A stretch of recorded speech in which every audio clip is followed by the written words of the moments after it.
Hey guys, this is going to be a weeknight short, and this is going to be about applying a VFD to a two-speed motor. And this is for a YouTuber, goes by the name of Eddie, that we've been exchanging emails, and he got me some of these diagrams and pictures. And he sent me two diagrams. One's an actual photograph. This one is a photograph of the panel schematic, and this one is useful, and I'll tell you why. If you see the difference there, this is out of his book, but this one's right in the panel. And this one's useful, not necessarily to us, but to any technician that's ever going to work on it, because of the complexity of the drum switch that switches from high to low speed, and all the pole positions. In the one position, all the ones with the X are closed, and all the ones that are empty are open. So that's in the one position. In the zero position, you can see the column is all empty, there's nothing there. And in the two position, all the ones with X's are closed. So this little box corresponds to what's going on inside SA1, which is enclosed within this switch. And that's a drum switch that switches from high to low speed. Now what we're attempting to do, he's got a dual winding motor, so it's a 4-pole on high speed and an 8-pole on low speed. Now, I don't want to kill this guy's low-end grunt on his machine.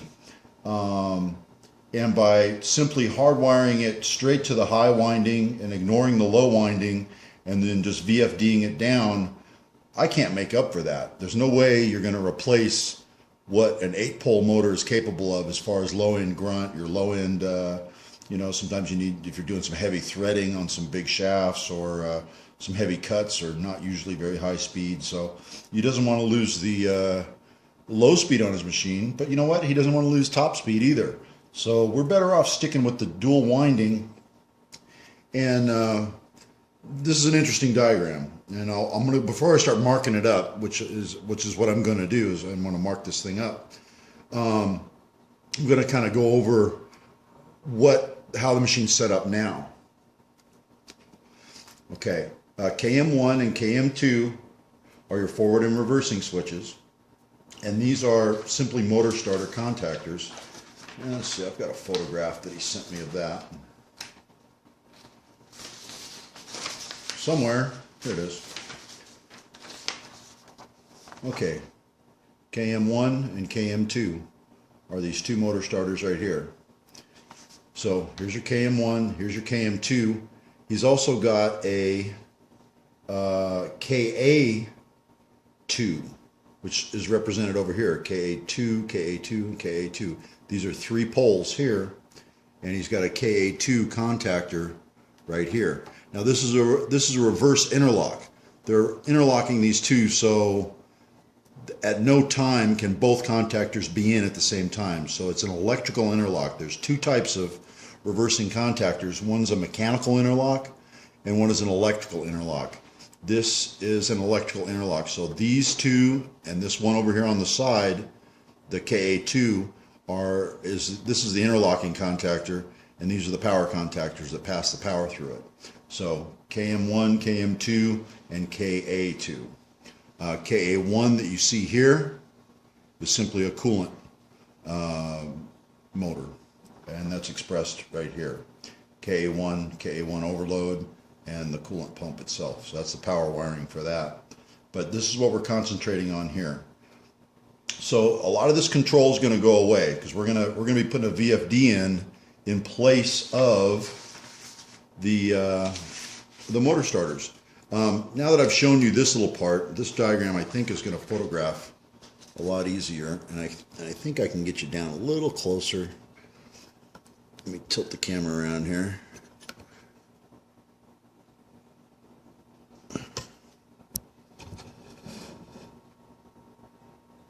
Yeah, that might be a little better for you to see. I'm hoping you can read all those. And let's get this out of here.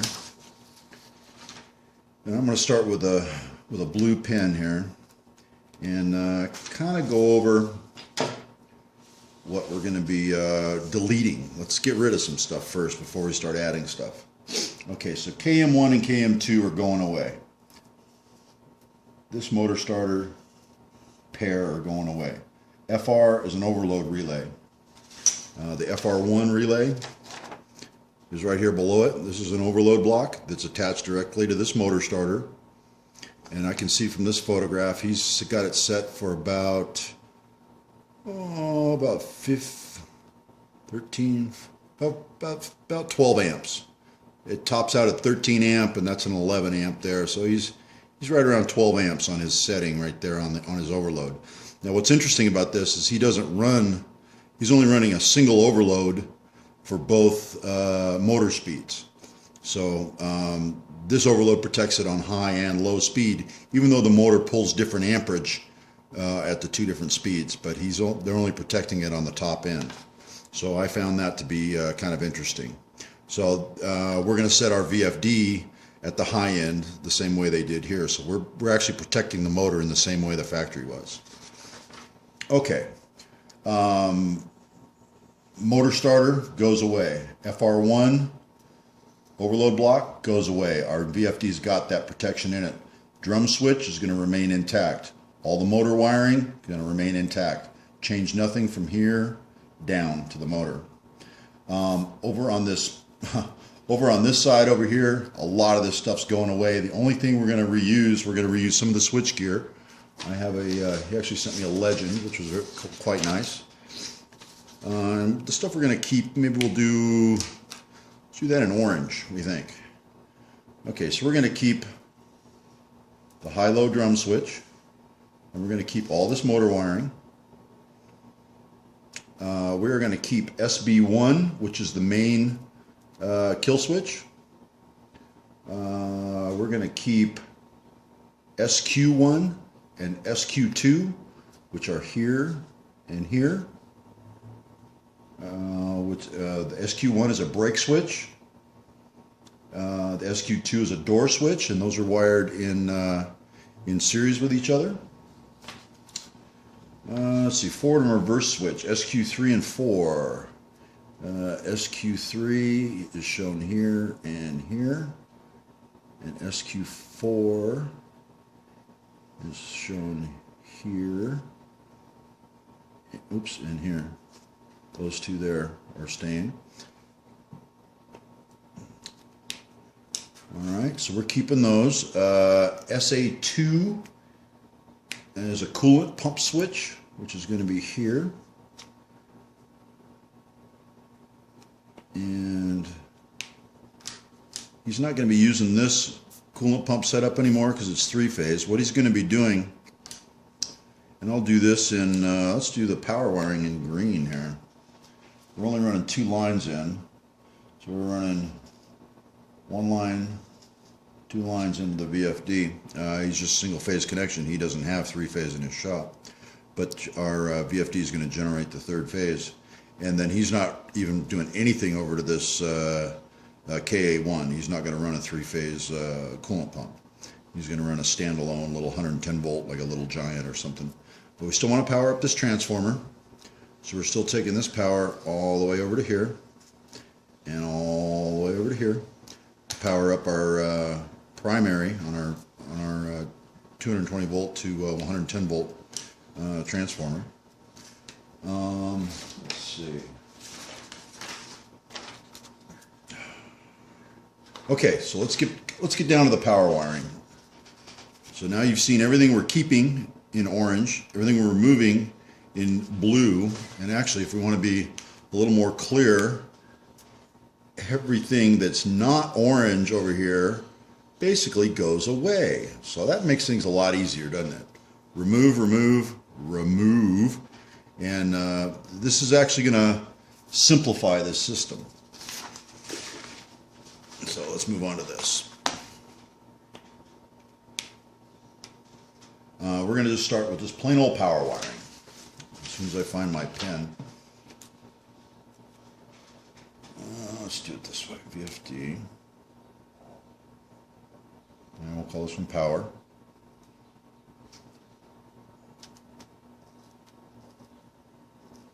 So it's 220 volt, 1 phase in. So it's a single phase incoming power. 3 out.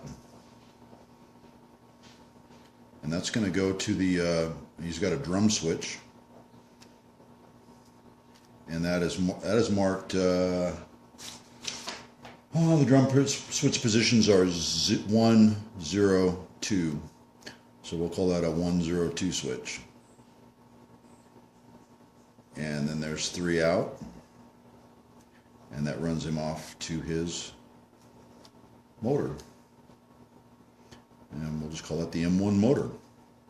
Okay, so that's simple enough. That's power wiring. Let's move on to a little bit of control wiring. This is going to get a little more complex. Okay, I think we're ready for you. And now we've got I've got control all set up here. Just to refresh, we've already done the power wiring. Very simple all the way through. And the drive we're using is a AC Tech by Lens. They're out of Texas. And the power wiring is very straightforward. I'm not going to dive too deep into that. But let me find your terminal numbers here for your connections. Let's see, main connections to 240 volt single phase supply.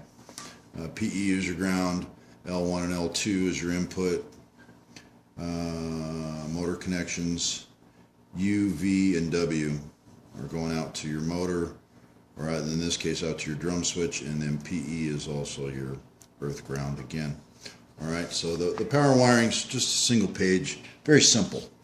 What we're going to get into now is the control, which is pretty much all the complexity of the system. And I'm going to start over on this side of the pin rail. These are all the small control terminals, and I've drawn in all the switches of eddies that we're going to use, and I'll go through them real quick. And I've put little notes on top of them. SB1 is an off switch, which is basically like an E-stop. It's a master switch. SQ1 is a brake. SQ1 has a brake switch. It's mounted on the inside bottom cover at the headstock end, so I'm thinking that's like a foot brake switch. The other one is a door switch. So all three of these switches are basically they're all going to operate the same. They're all going to be a stop circuit. So the E-stop, the brake, and the door switch are all going to give it a master shutdown. Now I should mention, for those that don't know how to read wiring diagrams, when you see a switch with a bar going across it and the two terminal indicators are touching, that indicates the switch is normally closed. So when this switch is in its normal operating position, that switch is closed and allows current to pass through it. When you see one like this, where maybe this is a run reverse switch, where you see the terminals here and the switch is pulled away and the line is not touching, that means that's a normally open switch. So this switch doesn't pass current through it unless the button is pressed. This switch has power passing through it just the opposite way, and if the button is pressed, it opens instead of closes. So that's the difference between normally open and normally closed. Anyways, and then down here we've got a run forward switch, which is a normally open. We've got a run reverse switch, which is also normally open. All the other three are normally closed. That's as per his wiring diagram that he already sent me. But here, let's get to terminals 1 and 4 and 13A and B. Let me get there. Okay, here we go. Okay, stop circuit. All of our commons are going to be coming out of pin 1. 1 is your main power supply. So you're going to come out of 1 and go here. And then you're going to come out of 1 and go here. And then you're going to come out of 1 and go here. So each switch gets powered up. Actually, let me try a different color for that. Maybe that'll help you out. I should be using my whiteboard, huh? But I'm not.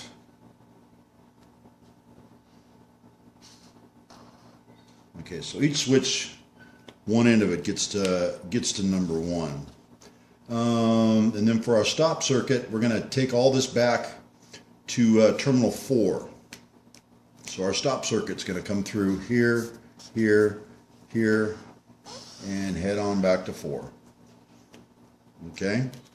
So as long as I've got everything closed here, if I give it a run command here or a run command here, it's gonna fire. It's gonna run.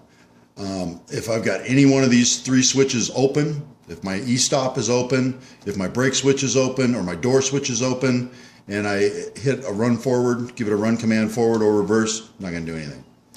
All right. So that goes back to pin 4. After that, we're going to go. I'm going to change colors. Should I change colors? No. Let's leave it blue. Let's give it a forward run command, and that's going to go to 13A. So this is run forward. That goes to 13A. Run reverse goes to 13B. All right, so that's pretty straightforward, and that's we'll delve into the programming of that right now. The programming of that is start forward, start reverse with an e-stop circuit, and that's parameter 121 and 122 in the book. There's your parameters, 121 and 122, and that's programming your 13A and your 13B inputs, 13A, 13B here. And your values are 121 is 11 and 122 is 12. So 121 is 11, start forward. 122 is 12, start reverse. And you can enable those switches to do anything you want on this control group. If you wanted to add a third switch, it's got a 13B. If you wanted to add another switch, you can do a jog forward, jog reverse, reverse rotation, whatever rotation it's going, it'll stop and go in the opposite rotation. So there's a lot of stuff you can do with these based on how you program your number 13 terminals. So available to you in there is 13A, B, and C, I believe. Let's see if we can find a picture of the terminal strip in there.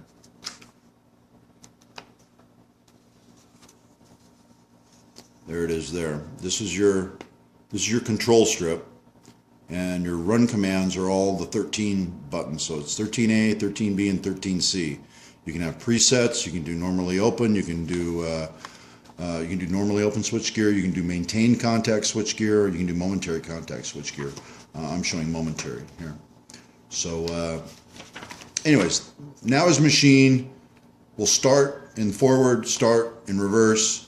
We don't need all the interlocks that we had before because the VFD is incapable of running forward and reverse at the same time. If I was sitting there pushing down on the forward run button and closing this switch and giving it a forward run command, and I reach over and give it a reverse run command at the same time and try to give it two commands at once, it's going to take my last command. It's not going to. The drive's smart enough not to try to start in both directions at the same time, which is what we had before. We just had an electromagnetics system before. Okay, so the VFD is going to take care of that. Next up, we're gonna run that coolant pump, and the coolant pump was on a switch called SA2, and that was just a simple switch there, and that went down to a this used to energize a contactor. If you remember back to this drawing, SA2 came down to the coil of KA1 that energized KA1, closed this contactor, and ran our motor here. So KA1 here was coming off of SA2. So we've got the SA2 switch there, and now all we want is one of those little 110 volt little giant pumps. Okay, now we're going to move on to terminals 16 and 17. Our parameter group for those is P140, which is the relay output. We're going to set that to 1. So basically that relay energizes when the drive is running. So what we're going to do there is we're going to come off of the transformer. You got your 240 volt coming across the transformer there, and then we're making 110 volt out of it. This is going to show our neutral side, which is actually our grounded side. A transformer doesn't know which side to make neutral. That's called phasing out a transformer. You always have to ground the neutral side on the secondary of a transformer. The positive side goes through your fusing up through 16 and 17, down through your coolant switch, and then we're going to come down to a second coil, and this is going to be something that you're going to need to add. And these are very simple little power relays. Now this relay, what this is going to do is allow you to turn on and off a coolant pump. And the coil for it is right here, the two gold terminals. But then you've got two poles of power relays here and here. And the wiring diagram for them is actually very simple, and it's right here. I'm hoping you can see that. I'll get it a little closer. Across the top is two terminals and a coil. And then on the bottom is 4 terminals and 2 poles of a switch. And they are normally open contacts. So when this switch is sitting idle with no power applied to it, those switches are open. But we're only using half of it. We're only using 1 pole. So this is this indicates the coil here, which is, wow, glasses time. Let's see what it says. 0 and 1, which equates to here on the sub base 0 and 1. So when you energize here, this relay closes up. And then my contacts on here, you know, they're good for quite a bit. This is a 25 amp contact. So my secondaries here can handle quite a bit of power. So we're going to come out of there, and we're just going to call this Cool 1. That's our Cool 1 coil. And now we're going to come over here and do a pair of contacts here. And we're going to call this Cool 1-1. So this is our contact expressed and normally open, and you can bring your power wiring through there and actually close this, and now we can run a pump off of there, off of your 110, and bring your neutral over. So this little control circuit here energizes this coil on this guy. These little sub bases are nice. They mount right on a DIN rail, and your relay will just plug right into that. As so. And you can actually still get to the wiring even with the relay plugged in. And the coil can, or the contacts can be energized manually just by flicking that switch to test it or whatever. But yeah, it's a good little base. Anyways, so that takes care of your coolant, and the criteria for your coolant pump to be on is machine powered up, machine running. You're not going to close these contacts unless the machine is running, and on SA2 you have to have your coolant selected.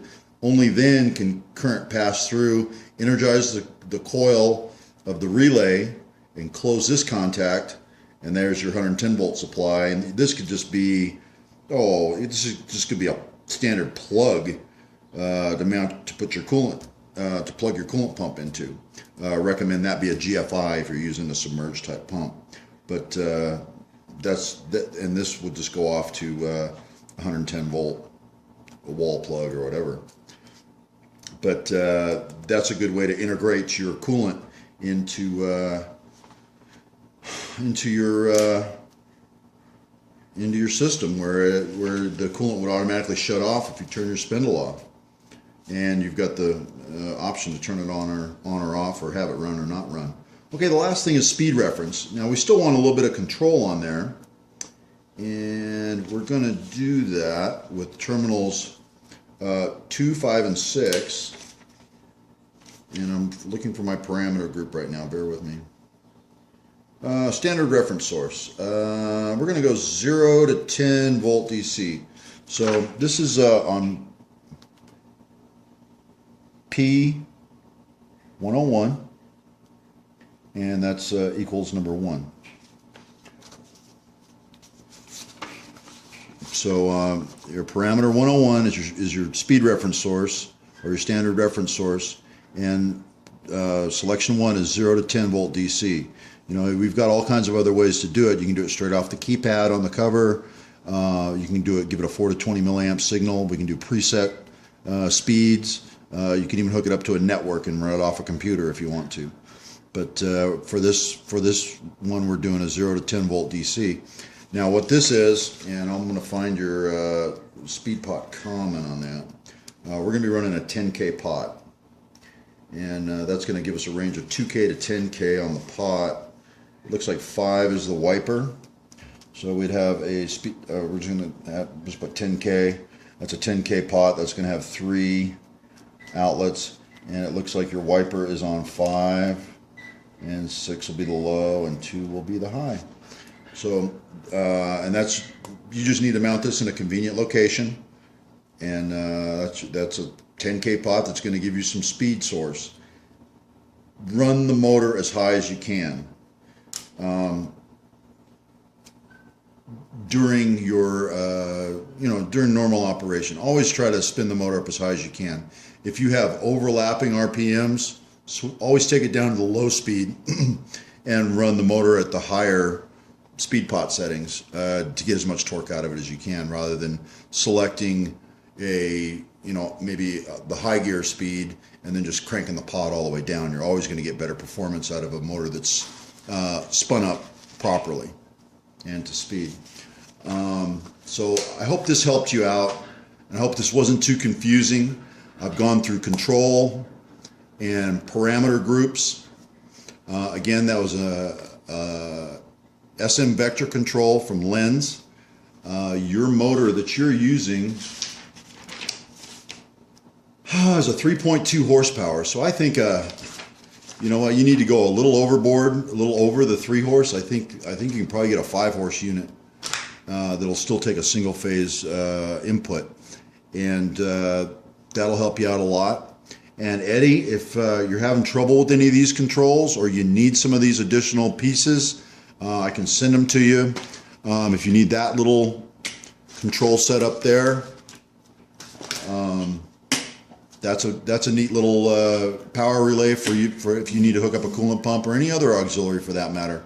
Here's another piece that's handy, and this is just, you know what, this is just a control for a roll-up door, but that makes a dandy control for a lathe. That would be run forward, run reverse, and stop. And then you could run this stop button out and have another e-stop somewhere else, or a brake switch or somewhere else in the stop loop. But if you need any of these controls, get a hold of me and I can get them to you. Or anything else for that matter. I mean, your drive, you can probably get that from Automation Direct or Marshall Wolf Automation. Either one of them are both good suppliers. But Eddie, I wish you the best of luck, and I hope this helped you out.